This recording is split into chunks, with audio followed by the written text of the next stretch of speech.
এই আন্দোলনের তাল মিলিয়ে নেতা আমাদের নয়ন ভাই দেখিয়ে দাও, জানিয়ে দাও, বুঝিয়ে দাও মোহাম্মদপুরে নয়ন ভাইয়ের বিকল্প নাই।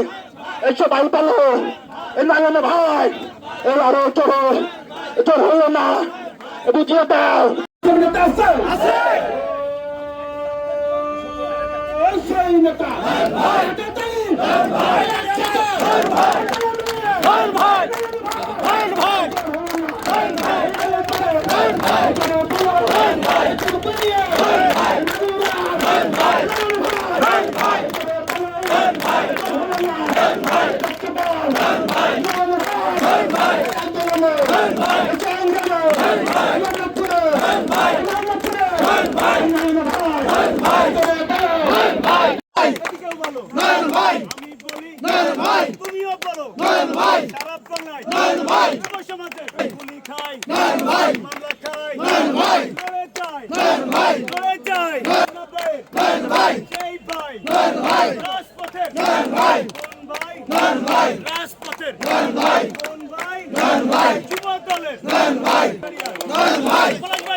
ভাই